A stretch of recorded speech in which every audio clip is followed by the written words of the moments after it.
Hello बच्चों, एक बार फिर से आप सभी का मैं जोरदार स्वागत करता हूं हिंदी मीडियम के इस नंबर 1 चैनल शुभम क्लासेस पर। मेरे प्यारे प्यारे बच्चों, मकर संक्रांति की ढेर सारी शुभकामनाएं। और जिस तरह से आप पतंग उड़ा रहे हैं और आपकी पतंग जो आसमान को चूम रही है, उसी तरह से हम चाहेंगे कि जब आपके रिजल्ट पर नंबर छपे, वो नंबर भी आसमान को चूमना चाहिए आपके। यहां पर आज हम डिस्कस करने वाले हैं आज के सेशन में जो उत्तर प्रदेश माध्यमिक शिक्षा बोर्ड द्वारा जो मॉडल पेपर जारी किया गया।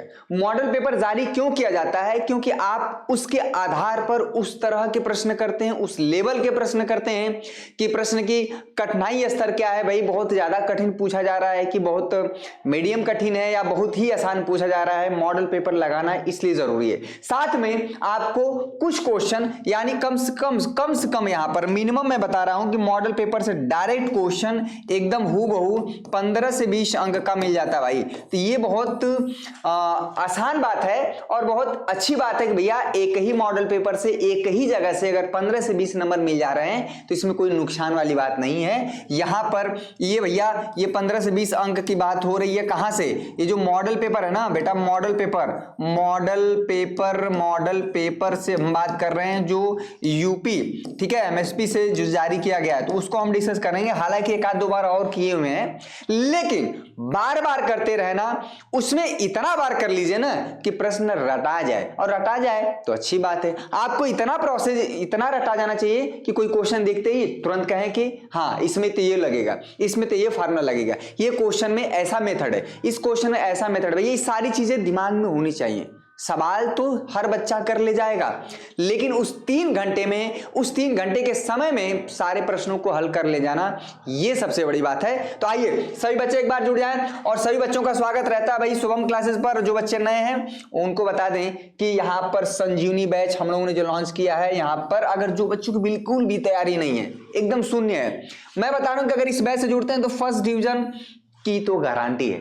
लेकिन मैं कह रहा हूं कि अगर आपने सही से मेहनत किया, लगातार मेहनत किया और जो जो कंटेंट आपको प्रोवाइड किए जा रहे हैं, आप यकीन मानिए कि 80 प्लस के श्रेणी में आ सकते हैं। जितना हम मेहनत करेंगे उतना आपको दुगना करना पड़ेगा बच्चा, इस बात को ध्यान दीजिए। ये ऐसा मौका अब नहीं, ऐसा मौका नहीं, बैच में जुड़ने का मौका मिलेगा, लेकिन हर बार आप 10th का ही एग्जाम देंगे, ये मौका आपको ना मिले, इसलिए ऐसा करना है। कुछ चीजें दोबारा ना हो जीवन में तो बेहतर है। जैसे आप 10th का एग्जाम दोबारा देंगे तो ये अच्छी बात नहीं है, एक बार में अच्छा रिजल्ट बन जाए तो ये अच्छी बात है। 7 जनवरी से भैया एग्जाम तक का ये बैच हमारा रहेगा मात्र 499 रुपए में। यहां पर टॉप 100 क्वेश्चन, अनसॉल्व पेपर, यहां पर 3 गेस्ट पेपर और साथ में PY previous year question paper भी डिस्कस किया गया। भैया बहुत जबरदस्त रिस्पांस मिल रहा है इस बैच में। कहां पर? शुभम क्लासेस ऐप में, ठीक है। ये रहा हमारा शुभम क्लासेस ऐप, आप इंस्टॉल करके यहां पर 100K प्लस वाला ही करेंगे।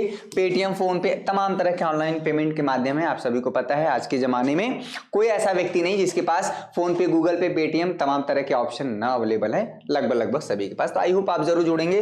कुछ पैसों के लिए अपनी जिंदगी का भैया यहां पर वो ना करें, ठीक है। ये कुछ पैसे जो है आपको बहुत अच्छा नहीं, ठीक है बच्चों। यहां पर ये सारी चीजें आप देखते होंगे कि 70 नंबर का पेपर है, 3 घंटे 15 मिनट, तमाम तरह की चीजें, इसको आप एक बार पढ़ लीजिएगा। इसमें एक चीज मैं आपको बता दूं, ठीक है, एक चीज आपको इसमें बता दूं, बड़ा अच्छा इसमें लिखा रहता है कि सारे प्रश्नों के सामने कितने अंक का है, ये तो आप जानते ही हैं। इसमें एक शब्द लिखा रहता है कि जिस प्रश्न को आप नहीं कर पा रहे हैं, ज्यादा कठिन लग रहा है, उसमें आप समय व्यतीत न करें, ऐसा यहां पर भी लिखा रहता है।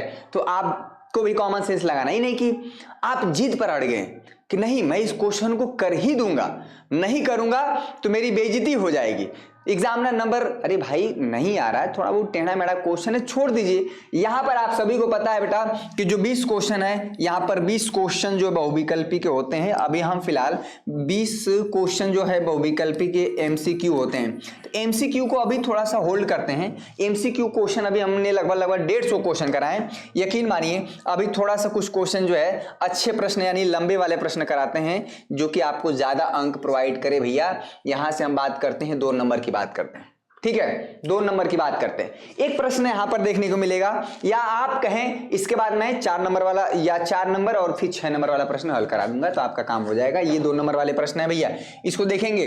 कह रहा है कि सभी खंड कीजिए, यानी इसमें जितने भी सारे प्रश्न सभी को हल करना है।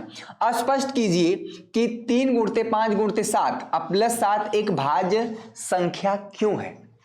देखिए भाज्य संख्या तो है, लेकिन क्यों है एक्सप्लेन करना है, अपने शब्दों में लिखना है। पहली बात, अगर आप भाज्य संख्या की परिभाषा नहीं जानते हैं तो आप इस सवाल को नहीं हल कर पाएंगे। भाज्य संख्या क्या होता है भैया, यानी चलिए भाज्य संख्या क्या होता है ये अगर आप बता दें, और साथ में अभाज्य संख्या क्या होता है अगर आप इसको बता दें तो आपका ये सवाल आंसर हो गया। अगर आप इसकी डिफिनीशन नहीं जानते हैं तो ये सवाल आप हल ही नहीं कर पाएंगे। भाज्य और अभाज्य संख्याओं के बारे में क्या कर सकते हैं, चलिए ठीक है। इसको बोलते हैं कंपोजिट नंबर बेटा, और इसको बोलते हैं प्राइम नंबर इंग्लिश वाले बच्चे, ठीक है। अगर इसकी डिफिनीशन नहीं जानते हैं तो 2 नंबर गया आपका।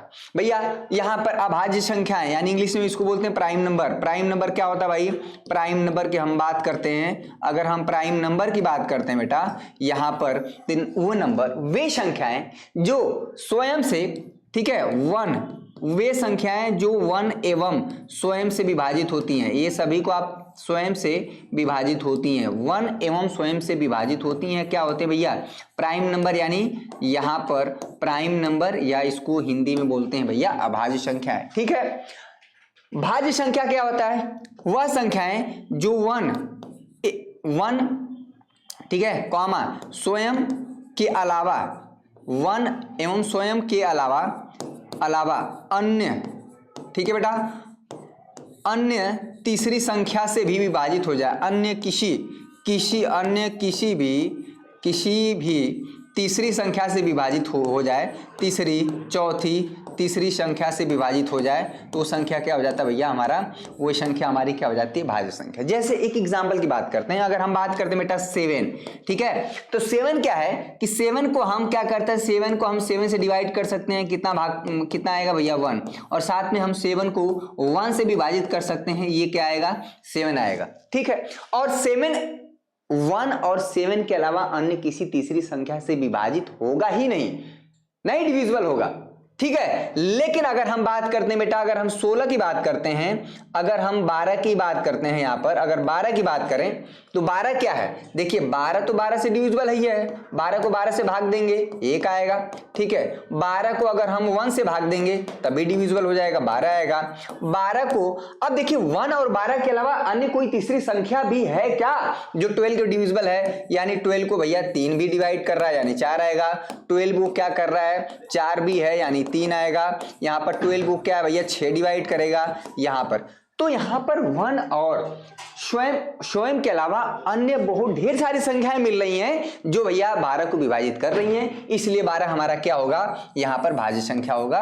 तो सवाल में मैं बार बार कहता हूं कि सवाल में जो पूछा गया है उसी का जवाब हम नहीं देंगे, उससे रिलेटेड जो आपके कॉन्सेप्ट हैं वो आपको मैं बताऊंगा। तो ये समझ में आ गया भैया, इसमें कोई समस्या नहीं, भाज्य अभाज्य संख्याओं का कॉन्सेप्ट समझ में आ गया, इसका आप आंसर देते हैं भैया। यहां पर देखेंगे बेटा, यहां पर क्या है, बहुत आसान सा सॉल्यूशन, 3 गुणते 5 गुणते 7 और यहां पर +7 है, ऐसे आपको नहीं समझ में आएगा। 7 दोनों जगहों पर कॉमन है, आप निकाल दीजिए तो यहां पर हो जाएगा 3 गुणते 5 गुणते 1, 7 कॉमन लेंगे तो यहां पर +1 हो जाएगा, ठीक है भैया। 7 हो जाएगा, 5 3 15, ठीक है, 15 +1 हो जाएगा। 3 का गुणा 5 में 15, 15 का गुणा 1 में करेंगे, 15 + 1 16 हो जाएगा, यहाँ पर 7 और यहाँ पर ये हो जाएगा 16, ठीक है। अब 16 को आप 4 गुणते 4 कर सकते हैं, बस हो गया। या आप इसको ऐसे भी कर सकते हैं, 7 छक 42 हो जाएगा, 4 7 एकम 7, एक यहाँ पर हो गया 112, ठीक है। तो 112 यानी कुल मिला के ये जो संख्या लिखा है ना बेटा 112 लिखा हुआ है, मैंने उसको सिंप्लीफाई कर दिया, आपको समझ में आ रहा ना ये चीज, मैंने इसको सिंप्लीफाई कर दिया। चूंकि यहां पर चूंकि है भैया 112 क्या है, 112 क्या है 1, इसको लिख दीजिए 1 एवं स्वयं के अलावा आप समझ में आ रहा है, स्वयं के अलावा अन्य, ठीक है, अन्य संख्याओं से भी विभाजित है, आप कहेंगे सर अन्य संख्याओं कहाँ है? अरे भैया ये 2 से भी विभाजित है, ये 4 से भी होगा और इसका आधा हो जाएगा। अगर हम यहाँ पर देखा जाए तो 58 से भी, 58 नहीं 56 से भी विभाजित होगा।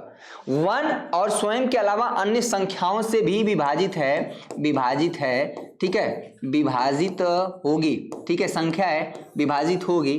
तो अगर ऐसा है तो इसलिए भैया क्या है 112 क्या है, इसलिए हमारा क्या है भाज्य संख्या, यानी डिफिनीशन पे ही हमारा आंसर है, इसलिए हमारा क्या है भाज्य संख्या। मैंने प्रूफ कर दिया। यहां पर भाज्य संख्या क्यों है, क्योंकि उसका स्पष्टीकरण देना है, क्लियरिफिकेशन हो गया, 2 नंबर का आपका सवाल क्लियर हो गया। ठीक है, नेक्स्ट क्वेश्चन की तरफ चलेंगे भाई। ये क्वेश्चन देखिए आप, cot थीटा बराबर 7/8 है तो फलाने का मान बताइए। ठीक है, इस तरह के भी 2 नंबर वाले प्रश्न पूछे जाते हैं। लॉन्ग क्वेश्चन भी करा रहे हैं, मेरी बात समझिएगा, और बहुत कठिन प्रश्न नहीं होते हैं। आपके बोर्ड एग्जाम के जो प्रश्न पत्र हैं वो सभी छात्रों के हिसाब से बनाए जाते हैं। ये नहीं कि कुछ बच्चा बहुत गणित में पढ़ने में तेज है तो मैं उसके अकॉर्डिंग पेपर बना दूं, या कुछ बच्चे बहुत कमजोर हैं तो एकदम मैं आसान बना दें।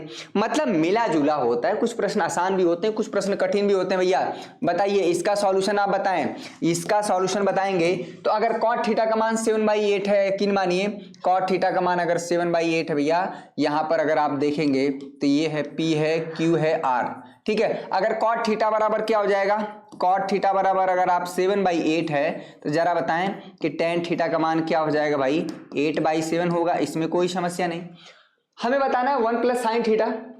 ये चीज अगर हम इसको थीटा मान लें, आप सभी को पता है, मैं बार बार कहता हूं कि अगर एक त्रिकोणमितीय अनुपात पता है तो हम बाकी के 6 त्रिकोणमितीय अनुपात बता सकते हैं। cot थीटा का मान 7/8 है तो आप सभी को पता है कि tan उसका उल्टा होता है, यानी tan थीटा बराबर क्या होता है, लंब अपान में आधार। अगर हम 8 ले लेते हैं और आधार ये हो जाएगा बेटा, ये 90 डिग्री होता है। और इस sin थीटा cos थीटा जो भी थीटा हो वो भैया हमेशा ये राइट एंगल ट्रायंगल में ही एप्लीकेबल होता है। मेरी बात समझ में आ रही है? तो अगर हम देखें तो यहाँ पर कोण क्यू क्या भैया 90 डिग्री है। तो अगर आप देखेंगे यहाँ पर तो यहाँ पर भैया अगर हम इसको x मान लें, उसको निकालना पड़ेगा क्योंकि हमें साइन थीटा की बात हो रही है। साइन थीटा का अगर आप फार्मूला देखेंगे, अगर आपने कभी पढ़ा होगा, साइन थीटा बराबर क्या होता है बेटा, लंब अपान में जो कर्ण होता है ये चीज, यानी हमें कर्ण निकालना पड़ेगा। 90 डिग्री के सामने की भुजा हमेशा कर्ण होती है भाई। बार बार मैं कहता हूं कि लंब, आधार और कर्ण अगर आपने डिसाइड कर लिया तो एक सवाल आपका फिक्स है बोर्ड एग्जाम में। ठीक है, 90 डिग्री के सामने की भुजा हमेशा कर्ण। अगर कोण यहां पर थीटा है तो इसके सामने की भुजा लंब, जो बाकी बचा आधार। ठीक है, तो लंब और आधार बदलते रहते हैं। अगर ध्यान से देखा जाए तो यहां पर ट्रायंगल PQR में, ये हम इसलिए लिख रहे हैं ताकि आपको समझ में आ जाए। यहां पर हो जाएगा बेटा कर्ण का स्क्वायर, बाकी शेष दोनों भुजाओं के वर्गों के योगफल के बराबर होता है, यानी 7 स्क्वायर हो जाएगा। यहाँ पर 8 स्क्वायर, 7 का स्क्वायर कर देंगे 49, यहाँ पर हो जाएगा 64। ठीक है, यहाँ पर हो जाएगा x स्क्वायर, 9 4 13 हो जाएगा भैया, 9 4 13 और 6 4 10 11 100। तो यहाँ पर x का मान क्या हो जाएगा, √113। ठीक है भाई, यहाँ पर √113 हो जाएगा भाई, √113 कर्ण का मान आ गया। समझ में आया? और कितने लोग लग रहा है कि 1 + sin थीटा और 1 - sin थीटा। अगर भैया यहाँ पर a + b हो एक ब्रैकेट में और दूसरे ब्रैकेट में a - b हो तो ये फार्मूला हो जाता है a² - b²। का इससे सहमत है? एक जगह 1 है, मेरी बात समझा।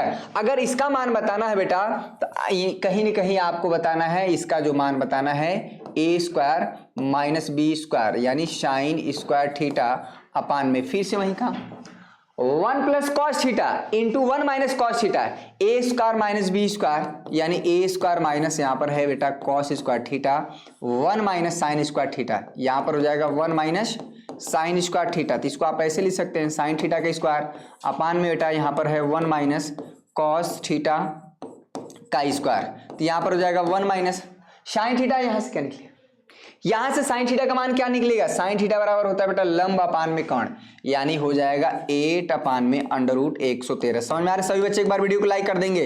इसका स्क्वायर अपान में भैया यहां पर हो जाएगा 1 - cos थीटा, आधार अपान में कर्ण, यानी हो जाएगा बेटा 7 अपान में √100, 7 अपान में √100। ये चीज क्लियर हुआ? तो ये हमारा आप वैल्यू निकल के आएगा 1 - ये दोनों पूरे पे ब्रैकेट लगा हुआ है तो ऊपर का स्क्वायर कर दीजिए ऊपर, ये हो जाएगा बेटा 64 और यहाँ पर इसका करेंगे 113 हो जाएगा अपान में ये जो चीज है बेटा यहाँ पर 7×7 = 49 अपान में यहाँ पर हो जाएगा 113। ठीक है 113 यहाँ पर ले लेंगे एलसीएम, 113 माइनस 64 अपान में यहाँ पर 113 पूरे में बेटा 113।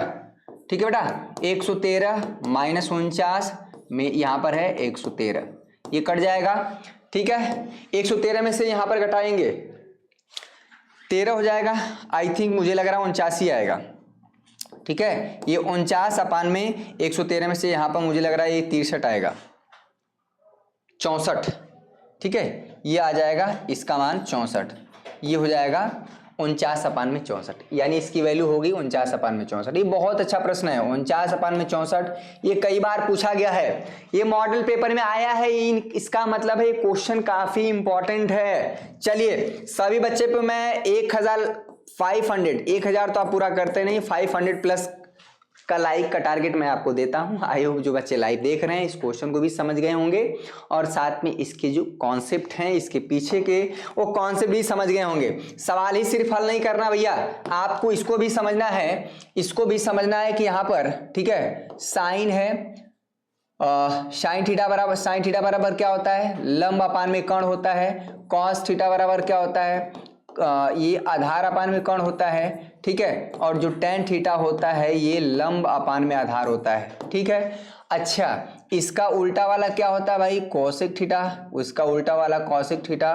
कर्ण अपान में लंब। ठीक है कॉस थीटा का क्या होता है यहाँ पर सेक थीटा, यहाँ पर होता है कर्ण अपान में आधार और ये इसका उल्टा हो जाता है टेन, यानी इसका उल्टा कॉट आधार अपान में लंब। तो ये छोटी छोटी चीजें हैं, सवाल के माध्यम से मैंने एक बार रिमाइंड करा दी।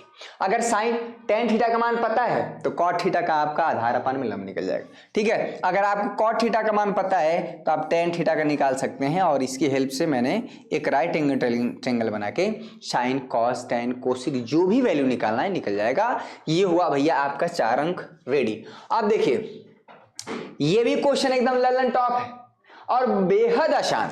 ठीक है बेहद आसान। अगर मैं इस सवाल को हल करने के लिए मैं कॉन्सेप्ट सिखा दूं बेटा, यहां पर अगर आपने देखा होगा अगर ये चीज होता है घनाभ, ठीक है ये होता है घनाभ, घनाभ में क्या होता है लंबाई चौड़ाई ऊंचाई सब अलग अलग होता है। अगर हम मान लेते हैं ये P है बेटा, ये Q है, ये R है, ठीक है ये S है, ये T है, ये U है, ये V है और ये W है।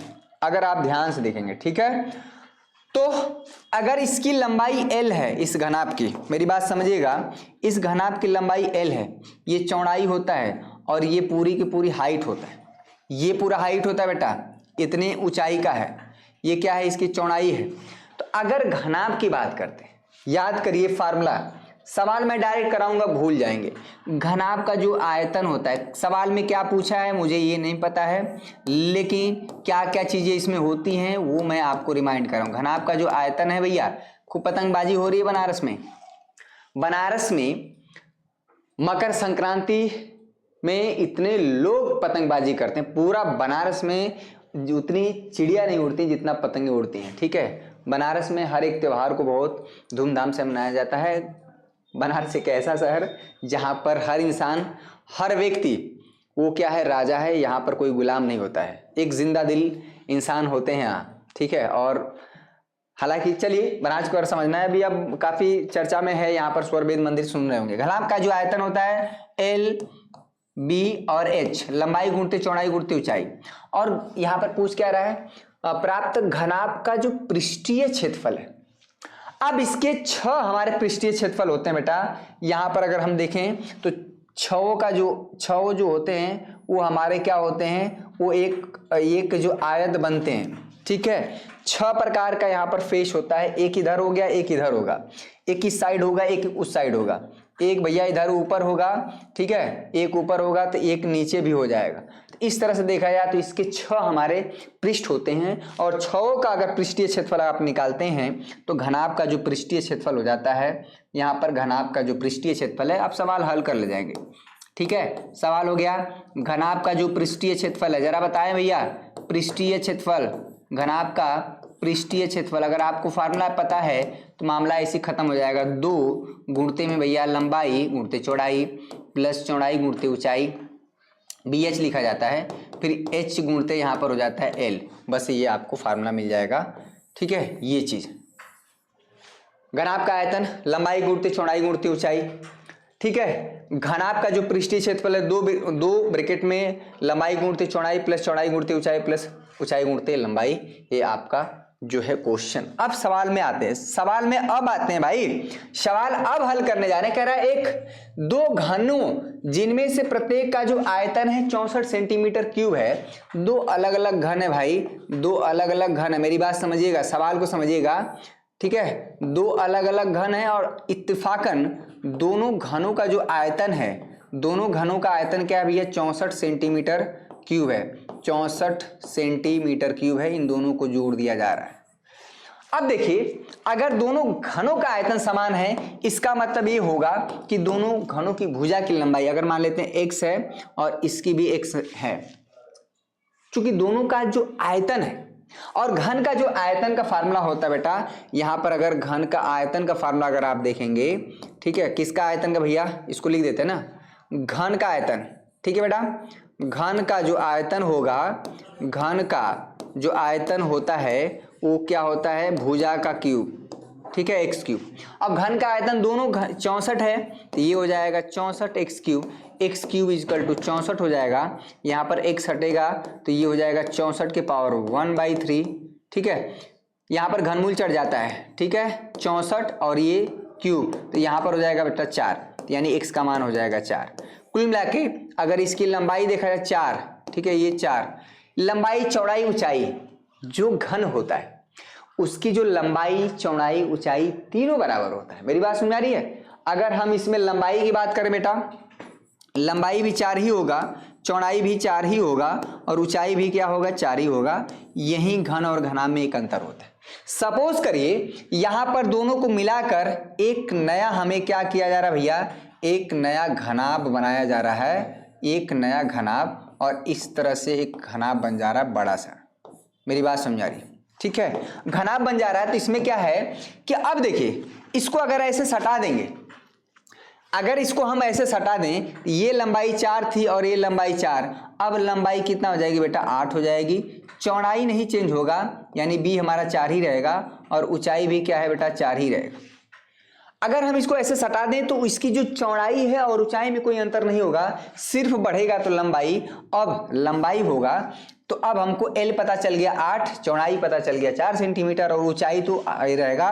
इसका जो सरफेस एरिया है वो 2 गुणते बेटा LB प्लस यहाँ पर BH प्लस HL निकल के आ जाएगा। बस यहाँ पर रख लेंगे, आपका सॉल्व हो जाएगा। 2 LB क्या है भैया? लंबाई गुणते चौड़ाई 8 चौको 32 हो जाएगा, इसमें कोई समस्या। BH कितना है? 4 गुणते 4 16 हो जाएगा। HL कितना हो जाएगा? 4 गुणते 8, यहाँ पर हो जाएगा 32 हो जाएगा बेटा। 32 64 और 64 और 16 80 80 प्लस 2 का गुणा कर देंगे 160 सेंटीमीटर स्क्वायर हो जाएगा। ये आपका फाइनल आंसर। समझ में आया? तो ये तो कॉन्सेप्ट था। घनाभ क्या होता है? तो घनाभ का आयतन लंबाई गुणते चौड़ाई गुणते ऊंचाई, घनाभ का जो पृष्ठीय क्षेत्रफल है। तो अगर आयतन पूछेगा तो आयतन भी बता लेंगे, बशर्ते आप जब इसको जोड़ा जा रहा है तो ये जो कॉन्सेप्ट है आपको समझ में आना चाहिए। और घन का हमें भुजा की लंबाई नहीं दिया है, हमें डायरेक्ट घन का आयतन दिया है, तो हमें पहले भुजा की लंबाई निकालना पड़ा। और दोनों घन का जो भुजा है वो कितना निकला भैया? ये 4 निकला और ये 4, क्योंकि दोनों का आयतन समान है तो दोनों की भुजा की लंबाई भी समान होगी। एक की 4 है तो दूसरे वाले घन की भी लंबाई यानी भुजा की जो लंबाई वो 4 ही होगा। ठीक है, ये आपका आंसर हुआ। देखिए छोटे छोटे कॉन्सेप्ट से सवाल बनते हैं। बहुत मैंने इसको समझाया ना इतना, अगर आपको ये पता है तो बस इतने ही में हल हो जाएगा। समझ में आ रहा है भाई? मैं आपको बता रहा हूँ, समझा रहा हूँ, तो इसका मतलब ये मत समझिए कि बहुत ज्यादा वक्त जाया कर रहा है। इसमें देखिए, निम्न आंकड़ों का माध्य ज्ञात करिए। कितना सवाल सर, कितना आसान है सवाल। ठीक है भैया, अगर आपने इसको हल किया होगा, इसमें आप क्या करते हैं भैया? इस आंकड़ों को इस तरह से अरेंज कर लेते हैं। ठीक है, याद होगा ये क्या होता है? ठीक है, ये होता है वर्ग अंतराल। क्या है भाई? याद है। और इसमें कोई मेथड नहीं बोला है। माध्य निकालने का आपके पास क्या मेथड है? एक तो प्रत्यक्ष विधि है, डायरेक्ट मेथड। एक होता है एज्यूम्ड मीन मेथड, यानी कल्पित माध्य विधि। तीसरा होता है स्टेप डेविएशन यानी पग विचलन विधि, इसको मैं नहीं कराता हूं क्योंकि इन्हीं दोनों मेथड से 99% सवाल लग जाते हैं। हालांकि अगर प्रश्न में नहीं बोला है तो आप कोशिश करिए कि जो प्रत्यक्ष विधि है वो माध्य निकालिए।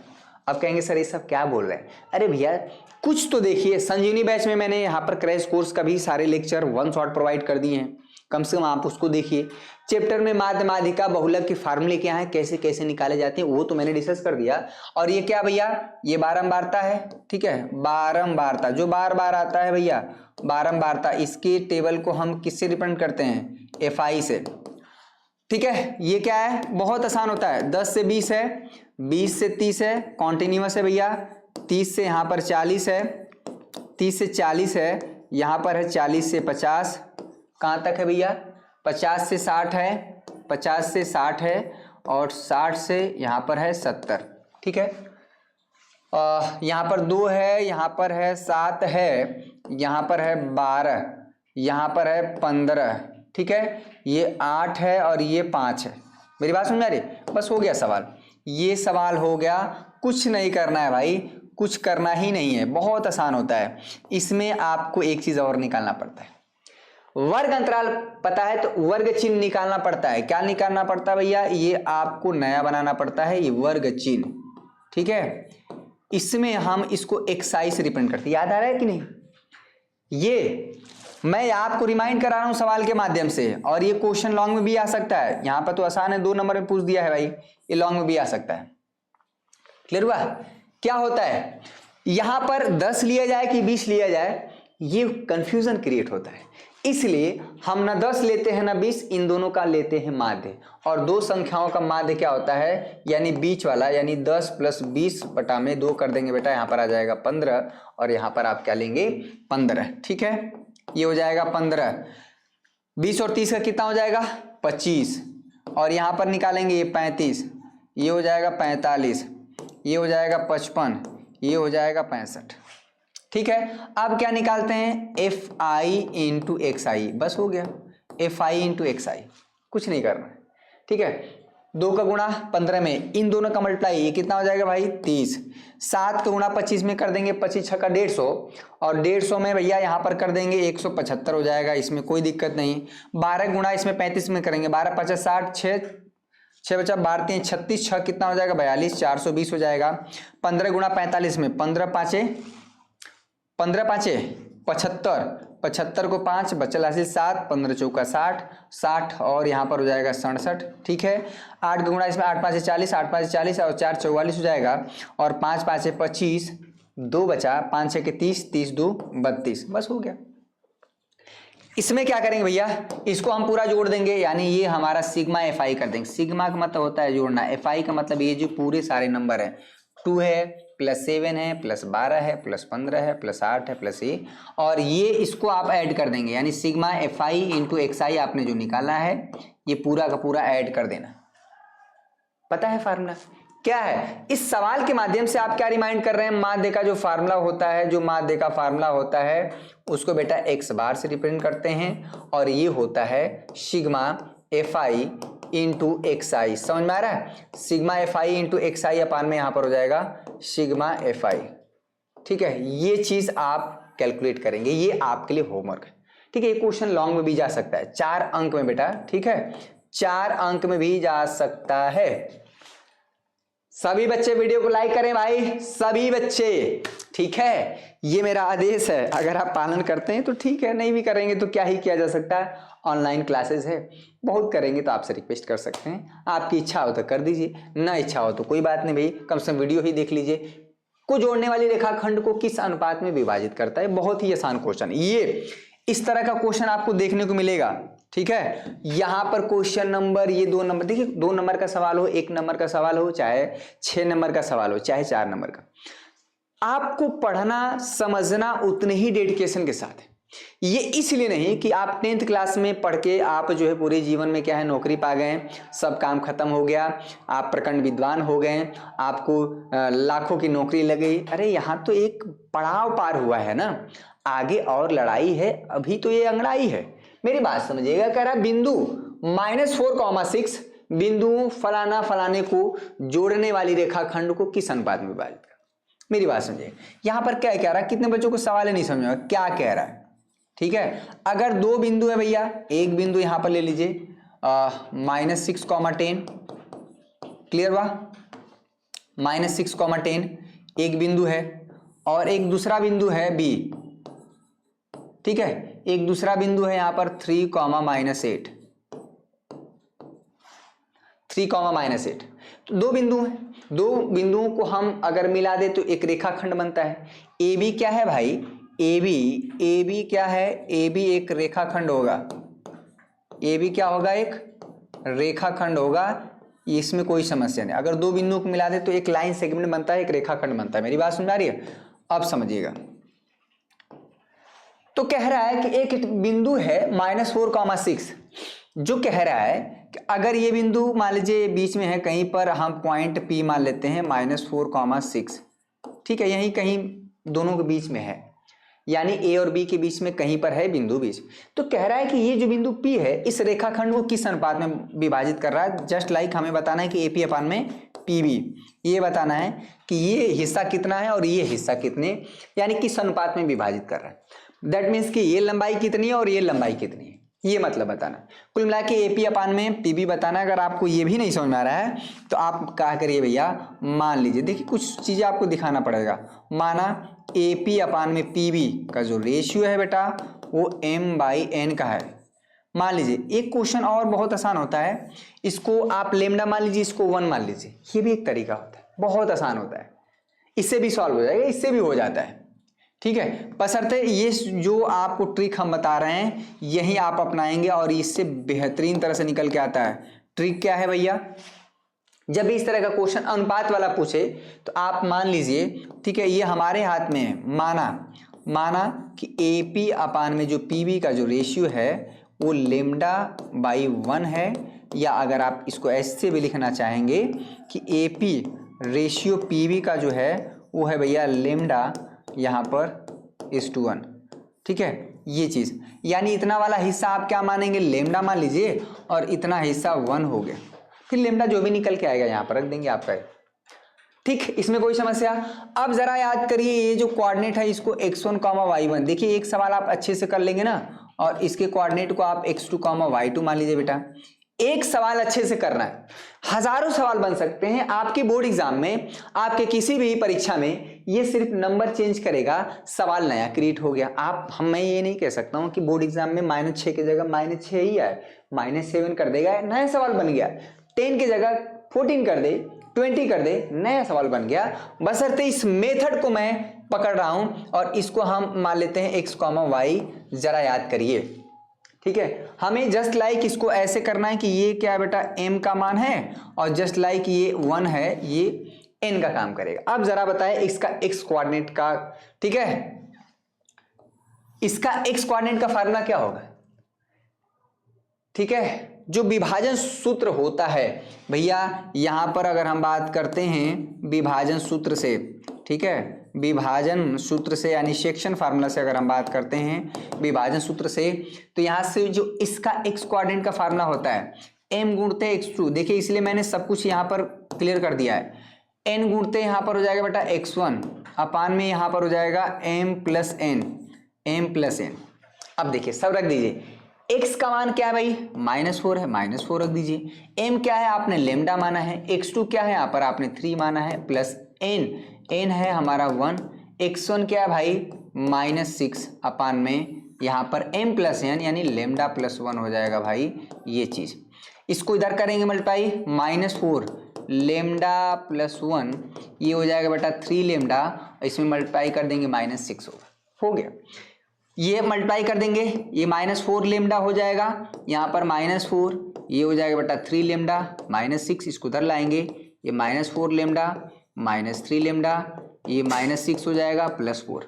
लेमडा को एक साइड कर रहे हैं, ठीक है, हो गया।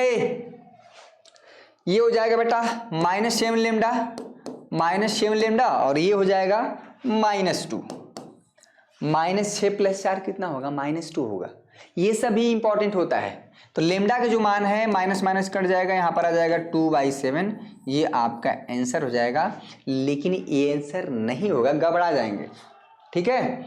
यहां पर आपको ये निकालना है एपी अपान में पीबी, ध्यान से देखिए वैसे, तो इसलिए हमारा क्या हो जाएगा, एपी अपान में जो पीबी है भैया, लेमडा का मान क्या है यहाँ पर 2/7 और यहाँ पर ये तो 1 ही है, तो फाइनली आ गया 2/7। बस हो गया, इतना हिस्सा क्या हो गया भाई, ये 2 हो गया और इतना वाला हिस्सा क्या हो गया, 7 आ गया, हमें बताना था, यानी 2:। ये बहुत आसान होता है। इसका एक्स कोऑर्डिनेट का फार्मूला आप वाई कोऑर्डिनेट से भी निकाल सकते हैं, वाई कोऑर्डिनेट से भी सॉल्व करेंगे तो यही आंसर आएगा। तो याद आया, ये वाला आपको ट्रिक अपनाना है भाई कि हमेशा जब भी इस तरह का क्वेश्चन आए तो आपको लेमडा मान लेना है। आप एम और एन भी मान के कर सकते हैं, थोड़ा सा कॉम्प्लिकेटेड होता है, अदरवाइज वो भी आ ही जाता है। ठीक है, स्क्रीनशॉट ले लीजिए, समझ में आया भैया? ठीक है, तो ये विभाजन सूत्र से है एक्स कोऑर्डिनेट वाला फार्मूला। अब इसी में अगर आप वाई कोऑर्डिनेट वाला भी करेंगे ना बेटा, तो एम गुणते y2, ठीक है, m गुणते y2 अब प्लस n गुणते यहाँ पर है y1 अपान में यहाँ पर हो जाएगा m प्लस n, इससे भी हो जाएगा। नेक्स्ट क्वेश्चन देखेंगे, x और y में एक ऐसा संबंध ज्ञात कीजिए जो बिंदुओं इतना इतना से समदूरस्थ हो। ये क्वेश्चन तो बहुत बार कर चुके हैं। कह रहा है कि x और y में क्या है, रिलेशन हो, ठीक है, जिससे कि ये जो बिंदु है x, y 3,6 और -3,4 से समदूरस्थ है, यानी बराबर दूरी पर है। कितने बच्चे इसका मतलब ही नहीं समझ पाएंगे? अरे हिंदी पढ़ते हैं ना भैया, हिंदी इसीलिए ना पढ़ाया जाता है कि इस सारी चीजों का मतलब आप निकल पाए।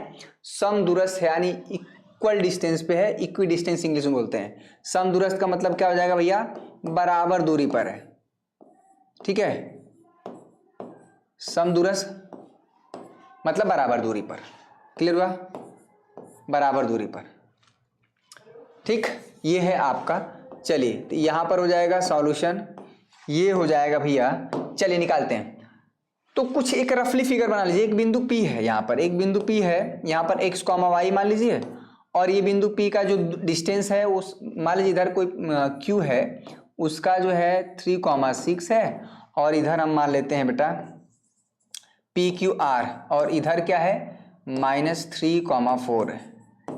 बस ये, तो यहां पर हो जाएगा बेटा PQ और यहां पर है PR, PQ और PR, ये चीज बस निकाल लेते थे यहां से।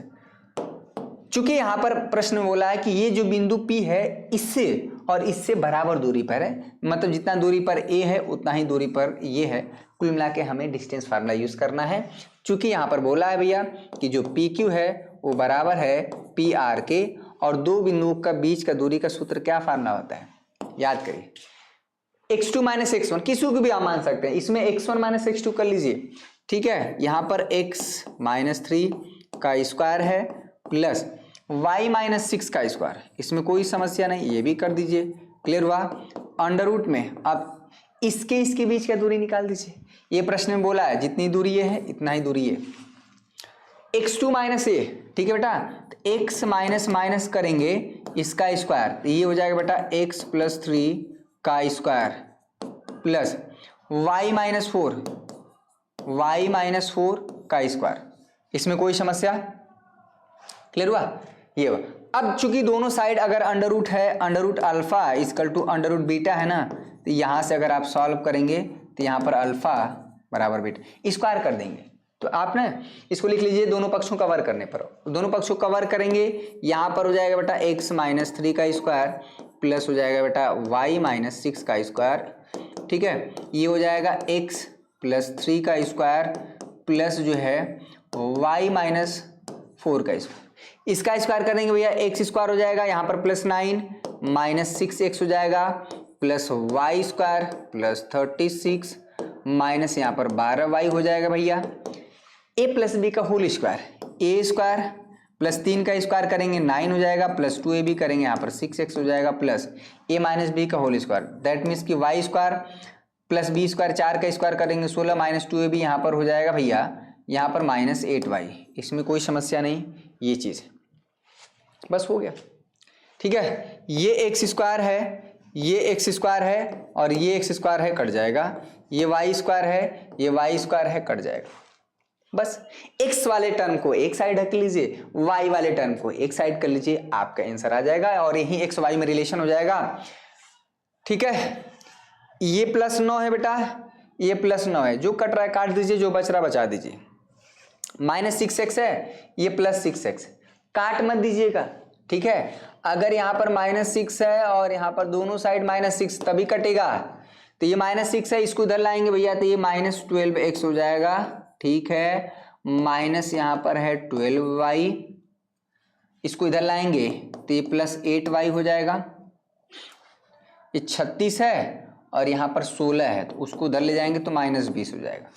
16 में से 36 घटेगा, ठीक है भैया। तो यहाँ पर हो जाएगा ये 6x, तो -12x हो गया प्रभु। यहाँ पर हो जाएगा -4y, ये हो जाएगा -20, माइनस से पूरा मल्टीप्लाई -4 से कर देंगे, -4 से डिवाइड कर देंगे तो यहाँ पर हो जाएगा 3x + y हो जाएगा +5 हो जाएगा। ये x और y रिलेशन में है, ठीक है। आप इससे आप ये भी कर सकते हैं कि y का मान हो जाएगा 5 - 3x, ये है x y में रिलेशन।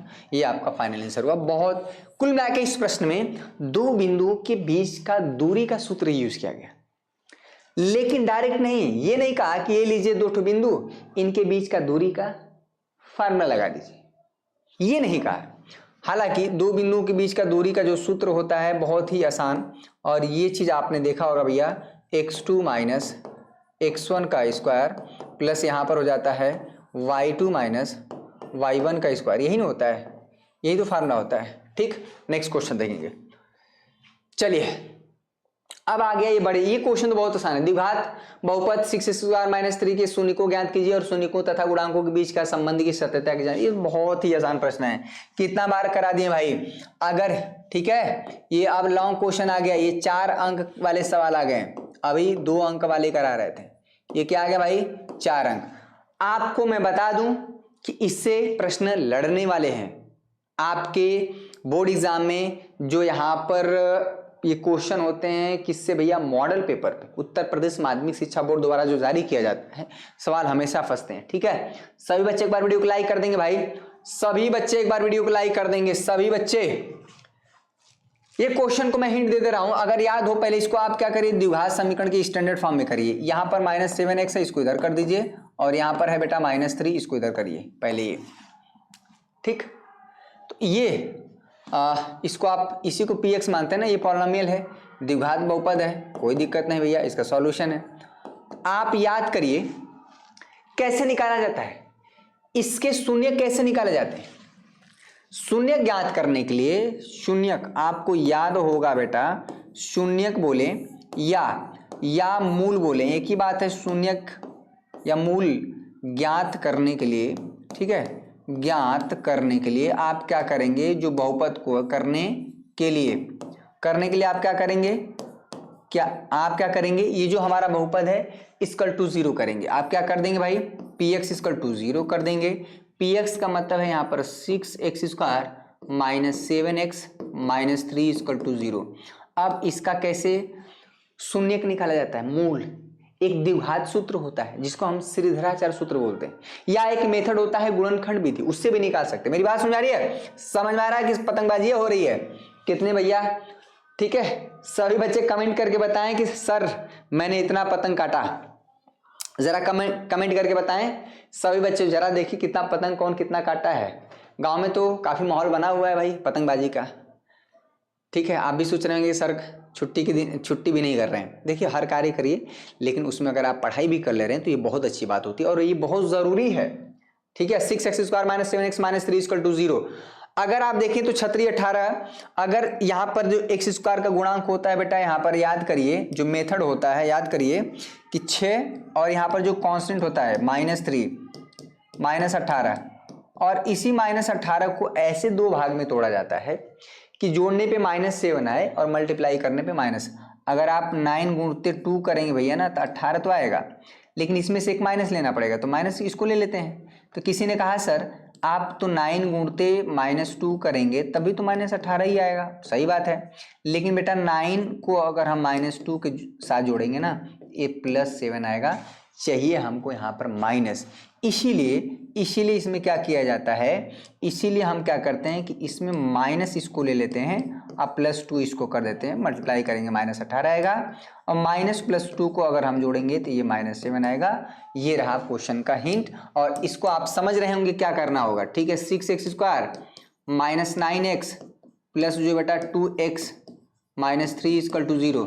ठीक है, यहाँ पर हो जाएगा 3x हो जाएगा, अगर आप कॉमन लेंगे तो यहाँ पर हो जाएगा 2x -3 अब प्लस यहाँ पर हो जाएगा 1। ठीक है, 2x -3 = 0, तो यहाँ पर हो जाएगा 2x -3, कॉमन ले लेंगे तो यहाँ पर हो जाएगा 3x + 1 = 0। दो ब्रैकेट, ठीक है, दोनों पहले शून्यक तो निकालिए। दो ब्रैकेट को क्या करते हैं, जब यहाँ पर इस तरह से दिया हो और इस तरह से दिया हो = 0। ठीक है, मान लीजिए इसके अंदर कुछ भी हो, एक इस तरह से बना हो और इसके जगह ये बना हो, दोनों ब्रैकेट को हम बारी बारी 0 करके उसका वैल्यू निकालते हैं। ये बात आप सभी को पता होगी। ठीक है, तो जब इसको 0 करेंगे पहले ब्रैकेट को, ठीक है, चलिए मेरे साथ सॉल्व करिए भाई। जब यहाँ पर है 2x -3 = 0, तो x का मान कितना हो जाएगा 3/2। ठीक है, और जब 3x + 1 को 0 करेंगे, ठीक है, यहाँ पर है भैया जब 3x + 1 को 0 करेंगे तो यहाँ से जो x का मान आ जाएगा -1/3 आएगा। ये चीज बस हो गया।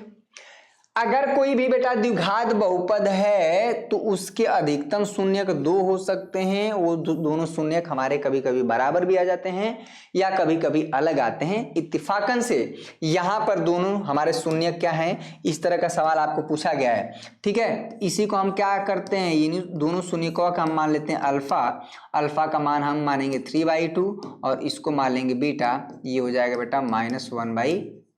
ठीक है, तो इसलिए हमारा क्या हो जाएगा, अब हमको पता है कि अल्फा + बीटा = हो जाता है -b/a, और यहाँ पर है अल्फा × बीटा = यहाँ पर है c/a। ये चीज अल्फा + बीटा -b/a और अल्फा × बीटा क्या होता है c/a। ठीक है, ये चीज आपको देखने को मिलेगा, ये हमें वेरीफाई करना है। मतलब मूलों का जो योगफल है -b/a के बराबर होता है और मूलों का जो गुणनफल होता है c/a के बराबर होता है। ठीक है, ये चीज क्लियर हुआ। इसको आप वेरीफाई कर लेंगे।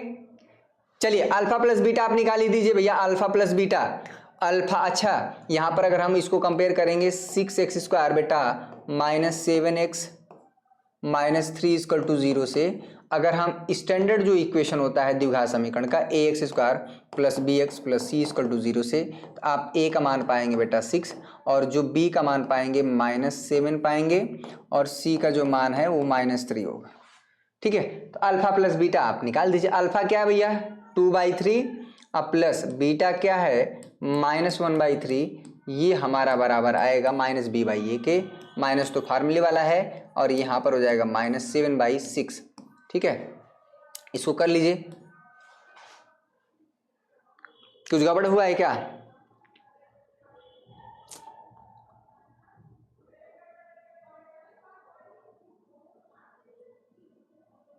ठीक है ठीक है, 36 18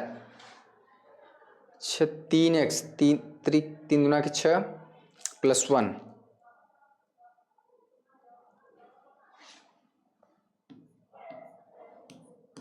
3/2 3/2 प्लस -b/a 7/6 होगा।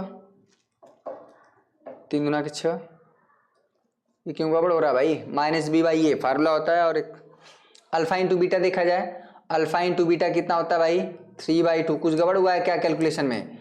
जरा यहाँ पर होता है 1/3। ठीक है, ये होता है c/a। c का मान क्या है -3 और a क्या है 6 है, तो ये तो हो जाएगा कट जाएगा, -1/2 आ रहा है और ये भी -1/2 आ रहा है। दूसरा वाला तो सेटिस्फाई कर रहा है। अल्फा + बीटा = -b/a होता है। ठीक है, अरे बेवकूफ कहीं का, यहाँ पे गड़बड़ है। अल्फा ये है ना बेटा 3/2 है ना, ये चीज अल्फा + बीटा = -b/, इसको आप सॉल्व करेंगे तो ये left hand side = right hand side आ जाएगा। ये पहला वाला है और यहाँ पर ये मूलों का जो गुणनफल है ये दूसरा वाला है। अल्फा × बीटा = c/a हो गया प्रूफ। दोनों कंडीशन, अगर आपने जो मूल निकाला है, जो शून्यक निकाला है, यानी अल्फा और बीटा अगर वो सही हैं तो ये दोनों कंडीशन संतुष्ट होगी, ये द्विघात बहुपद या द्विघात समीकरण की बात हम करते हैं। ठीक है, शून्य के निकालने के लिए आपको क्या है, दिए हुए द्विघात बहुपद को जीरो करना पड़ता है। जीरो करने के बाद आप निकाल सकते हैं। एक तरीका और है कि कोई भी द्विघात बहुपद है भैया, अगर हम बात करते हैं ax² है, अगर ये सब गुणनखंड से बचना चाहते हैं इक्वल टू 0 है, तो आप द्विघात सूत्र भी लगा सकते हैं, -b plus minus under root, याद है b² - 4ac अपान में क्या हो जाएगा भाई 2a, इससे भी आप निकाल सकते हैं। इसी को बोलते हैं, इसको बादलों की छांव में बना लीजिए भैया, इसी को बोलते हैं द्विघात सूत्र, द्विघात फार्मूला, क्वाड्रेटिक फार्मूला। ठीक, तो ये इससे भी निकाल सकते हैं। आपको a b c गलत नहीं होना चाहिए। a क्या होता है x² का कोफिशिएंट, एक b क्या होता है x का कोफिशिएंट, और जो बचता है वो c हो जाता है। यही चीज आपको याद करना, ठीक है बेटा, तो समझ में आया। इसके देखिए क्वेश्चन मैं ऑलरेडी कराया हुआ हूं, लेकिन फिर भी बार बार मैं करा रहा हूं ताकि आपका अभ्यास बना रहे। ठीक है, चलिए नेक्स्ट क्वेश्चन करेंगे 4 नंबर वाले पर। लॉन्ग क्वेश्चन तो मैं बार बार कराया हूं। कह रहा दो संख्याओं के वर्गों का अंतर फलाना है, छोटी संख्या का वर्ग बड़ी संख्या का 8 गुना है। ये क्वेश्चन भी कई बार कराए हुए भैया। ठीक है, ये तो व्यास वाला, ये हाँ ठीक है। अगर इस क्वेश्चन को देखें, जितना बार है उतना बार करेंगे, इसमें क्या है, अपने घर की खेती है भाई अपना। ठीक है, चलिए भैया, यहाँ पर संजीव सर पतंग काट के आ चुके हैं, तो इनको ढेर सारी बधाई। और इसी तरह से हमारे बच्चों का भी पतंग आसमान में उड़े, ठीक है, और उनको भी मौका मिलना चाहिए। और आपकी पतंग आसमान में उड़ने का मतलब अभी आप समझ रहे हैं ना, अभी आप आसमान में मत उड़िए, अभी आप जमीन पे बैठ के रजाई में बैठ के पढ़िए। एक समय जब आएगा आपके जो उम्मीद है, जो माँ बाप की उम्मीद है, जब वो अच्छे रिजल्ट छपेंगे ना वो कागज़ पर, तब जो है उसी दिन माना जाएगा कि आपकी जो है पतंग आसमान में उड़ रही है। आपके हौसले, आपके जज्बात, माँ बाप की जो उम्मीदें हैं वो आपके साथ जब बेहतरीन नंबर के साथ जुड़ी होती हैं, और ये तभी संभव है जब हम और आप मिलके लगातार सार्थक प्रयास करते रहेंगे। इसमें शब्द मैंने जोड़ा है सार्थक प्रयास। दो संख्याओं के वर्गों का अंतर 180 है। ठीक है, छोटी संख्या का जो वर्ग, अगर देखिए अगर हम कहें कि आप दो संख्या लीजिए, तो क्या करेंगे, किसी ने कहा सर 8 4 ले लिए, किसी ने कहा सर मेरा मन कर रहा है कि हम तो 13 लेंगे। ठीक है, चलिए कोई बात है। अगर दो संख्याएं लेने का मतलब अगर हम कहें, तो कोई ना कोई बच्चा क्या करेगा, एक छोटा हो सकता है एक बड़ा हो सकता है, या बहुत करेगा दोनों संख्याओं क्या करेगा, बराबर ही लेगा। अगर हम कहें कि सर दो संख्या लीजिए, मैंने कहा सर 4,4, इतना ही कर सकते हैं। या हमेशा अगर आप दो संख्या की बात करें तो एक संख्या आपने 4 लिया, किसी ने कहा कि नहीं सर हम 5,4 लेंगे, किसी ने कहा 2 लेंगे, किसी ने कहा मैं 14 लूंगा, 2,14। तो अगर दो संख्याएं अगर हम कहें लेने के लिए, तो बताइए कोई बता सकता है कि क्या लेंगे, 4,4 ले सकता है, 4,13, 4, ये कोई अलग अलग बच्चे अलग अलग लेंगे। तो इस चीज से बचने के लिए क्या होता है कि जब भी आप इस तरह की चीजों को करते हैं तो आप क्या करते हैं, संख्याएं ज्ञात, लास्ट में क्या पूछा है, संख्याएं ज्ञात कीजिए, संख्याएं ज्ञात कीजिए। यहां पर शब्द एक जोड़ा है, दोनों संख्याएं ज्ञात। कौन सी दोनों संख्या भाई, हमको नहीं पता है। गणित में अगर जो चीज नहीं पता है वही तो मानते हैं, यही तो गणित का सबसे मूल आधार है। तो माना भैया, माना संख्याएं क्या है, माना संख्याएं, ठीक है, माना संख्याएं क्या है, x एवं क्या है, y है।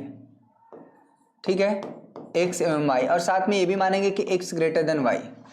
हमने ये भी माना कि माना x यानी पहली संख्या बड़ी है, y क्या है, छोटी है, यानी x ग्रेटर देन y। अब सॉल्यूशन देखिए, कह रहा है दोनों संख्याओं के वर्गों का अंतर 180। देखिए अगर दो संख्याओं, ध्यान दीजिएगा बेटा, अगर हम मान लेते हैं x², ठीक है, अगर 4 - 2 का अंतर क्या है भैया, 2 है।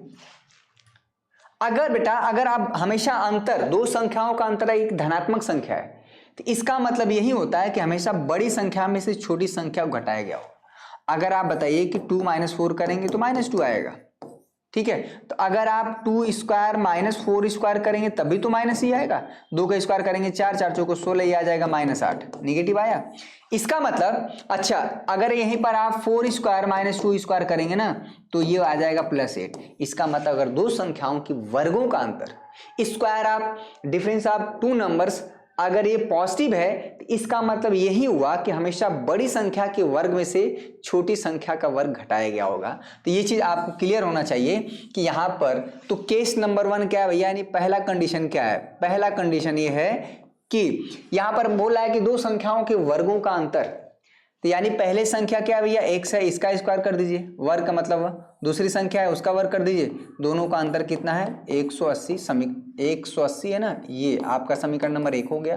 केस नंबर 2 देखिए, इसको देखिए क्या कह रहा है, सवाल देखिए बड़ा इंटरेस्टिंग होता है, बस उसको आप थोड़ा सा इंटरेस्ट पैदा करेंगे तब मजा आएगा। इसमें कह रहा है कि जो छोटी संख्या का वर्ग है, जैसे कह रहा है वैसे कर दीजिए। छोटी संख्या क्या है y उसका वर्ग y स्क्वायर, छोटी संख्या का वर्ग बड़ी संख्या का, बड़ी संख्या हमारा क्या है x का 8 गुना है, यानी इसका 8 गुना है, बस हो गया।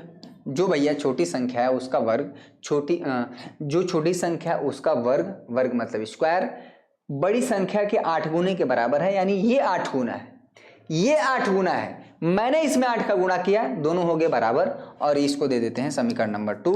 y स्क्वायर का मान क्या करेंगे भैया, समीकरण नंबर 2 से, बस ये द्विघात समीकरण का क्वेश्चन भैया, समीकरण 2 से y स्क्वायर का मान, ठीक है, y स्क्वायर का मान समीकरण 1 में रखने पे, सब लिखना पड़ता है, समीकरण 1 में रखने पर, समीकरण 1 में रखने पर तो रख दीजिए, इसमें क्या जाता है रखने पर, तो y स्क्वायर का मान क्या भैया 8x है, तो यहाँ पर हो जाएगा x स्क्वायर माइनस 8x, इसको इधर लाएंगे माइनस 180 इक्वल टू 0। अब देखिए इसको कैसे सॉल्व करेंगे, यहां पर जैसे x निकलेगा, हम जैसे x निकलेगा अगर यहां पर रख देंगे तो y निकल जाएगा। तो भैया यहां पर आप क्या करेंगे, तो ये हो जाएगा x स्क्वायर, ठीक है, ये हो जाएगा अगर x square minus 8x minus 180, ये चीज कैसे होगा भाई, x स्क्वायर का गुणांक क्या है 1 है, ठीक है, इंटू यहाँ पर क्या है माइनस 180 है, ये मल्टीप्लाई कर देंगे माइनस 180 आ जाएगा, और माइनस 180 को ऐसे तोड़ेंगे दो हिस्सों में, इसी को कि जोड़ने पे क्या है भाई -8 है, ये सवाल है, ठीक है, बताइए 60 और 30 करेंगे 180, ठीक है, 60 और 30 को करेंगे 180 तो आएगा, लेकिन इन दोनों को जोड़ेंगे तो नहीं होगा, 180 आना चाहिए। तो 180 का क्या करिए अभी गुणनखंड कर दीजिए, तो एक तो हो जाएगा 90 गुणते 2, ठीक है, ये हो जाएगा भैया 45 गुणते 2, इसमें कोई समस्या नहीं। इसमें क्या करते थे 9 गुणते 5 कर दीजिए, ठीक है, 2 गुणते 2, हाँ 9 दूना के 18, अब 5 दूना के 10, वो तो क्या यही तो है 10 गुणे 18, ये चीज थोड़ा सा आपको आइडिया लगाना है, 10 का गुणा 18 में करेंगे तो 180 आएगा, जो ये माइनस हम एडजस्ट कर देंगे। देखिए जोड़ने पे -8 आना चाहिए, ये तो बहुत आसान था, मैं उतना ही ज़्यादा पलंजर कर रहा।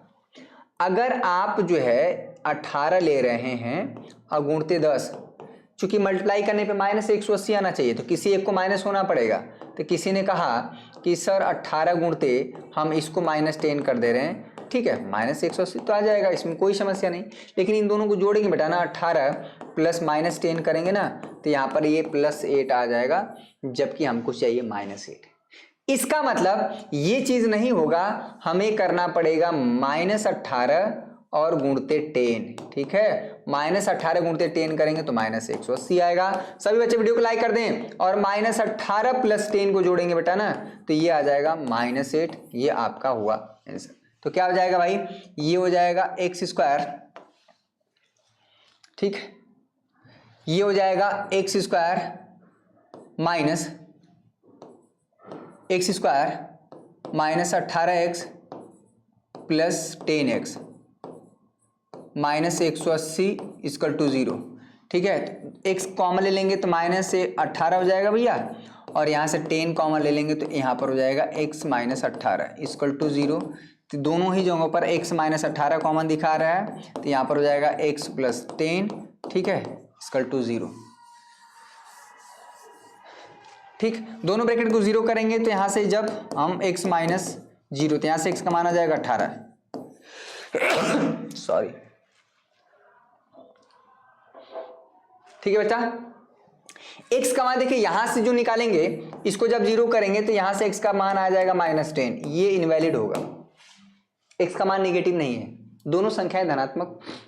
तो x का मान 18 रखेंगे, कहां, यहां रख देंगे, ठीक है। तो अगर x का मान 18 आ गया तो यहां पर है 8 गुणते 18, तो y का मान कितना आ जाएगा भाई, √। कोई भी क्वेश्चन बीच में नहीं छोड़ेंगे, कौन आ जाएगा, कुछ कहा नहीं जा सकता। 8 को हम लिख सकते हैं 4 गुणते 2, यहाँ पर हो जाएगा 18, ठीक है। 4 का वर्गमूल यहाँ पर हो जाएगा 4 गुणते, यहाँ पर हो जाएगा 36, 4 का यहाँ पर हो जाएगा 2 और 36 का 6, यानी हो जाएगा 12। इसलिए हमारा आंसर क्या हो गया भैया, बड़ी संख्या यानी x का मान हो गया 18 और छोटी संख्या है y का मान हो गया 12, ये फाइनल आंसर हुआ, ठीक है। तो छोटी संख्या, और आपका ये आंसर सही आप वेरीफाई भी कर सकते हैं, आप वेरीफाई भी कर सकते हैं कि पहला कंडीशन सेटिस्फाई हो रहा है कि नहीं। x का स्क्वायर माइनस वाई स्क्वायर जो है बेटा, आप देख लीजिए x का स्क्वायर यानी 18 का स्क्वायर कर देंगे ये 324 हो जाएगा, और माइनस 12 का स्क्वायर करेंगे 144 होगा, 4 में से ये घटा देंगे 180 आएगा, हो गया। और कह रहा छोटी संख्या का वर्ग यानी y, ठीक है।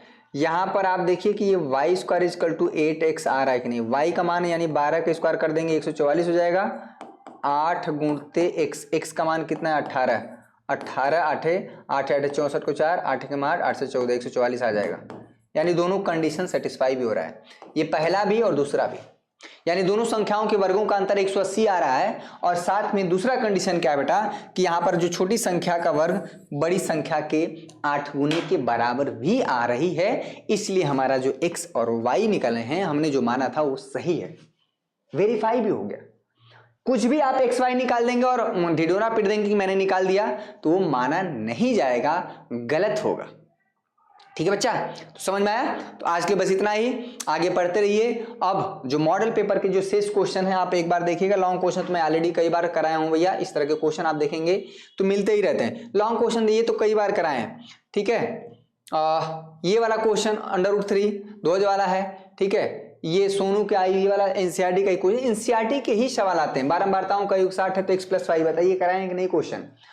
कहीं ना कहीं मैं जिस तरह का प्रश्नों का मैं अभ्यास करा रहा हूं, मॉडल पेपर भी उसी तरह का सवाल है। मैंने 2 नंबर और 4 नंबर सवालों का हल कराया, बहुविकल्पी क्वेश्चन तो मैं बहुत करा दिया, ठीक है। समझ में आया। तो आज के लिए बस इतना ही बच्चों, आई होप आप पढ़ रहे होंगे और इस उम्मीद के साथ पढ़िए कि बेहतर नंबर आएगा ही आएगा, ना उम्मीद ना हो जाइए। मन के हारे हारे बच्चा और मन के जीते जीत होता है। मन से जो व्यक्ति हार गया वो समझिए कि हार गया, और जो मन से जीता है कि मैं कर सकता हूं, वी कैन डू, ये वाली भावना है तो आप बेहतर नंबर ला सकते हैं। बहुत बहुत धन्यवाद आप सभी का। जय हिंद, जय भारत।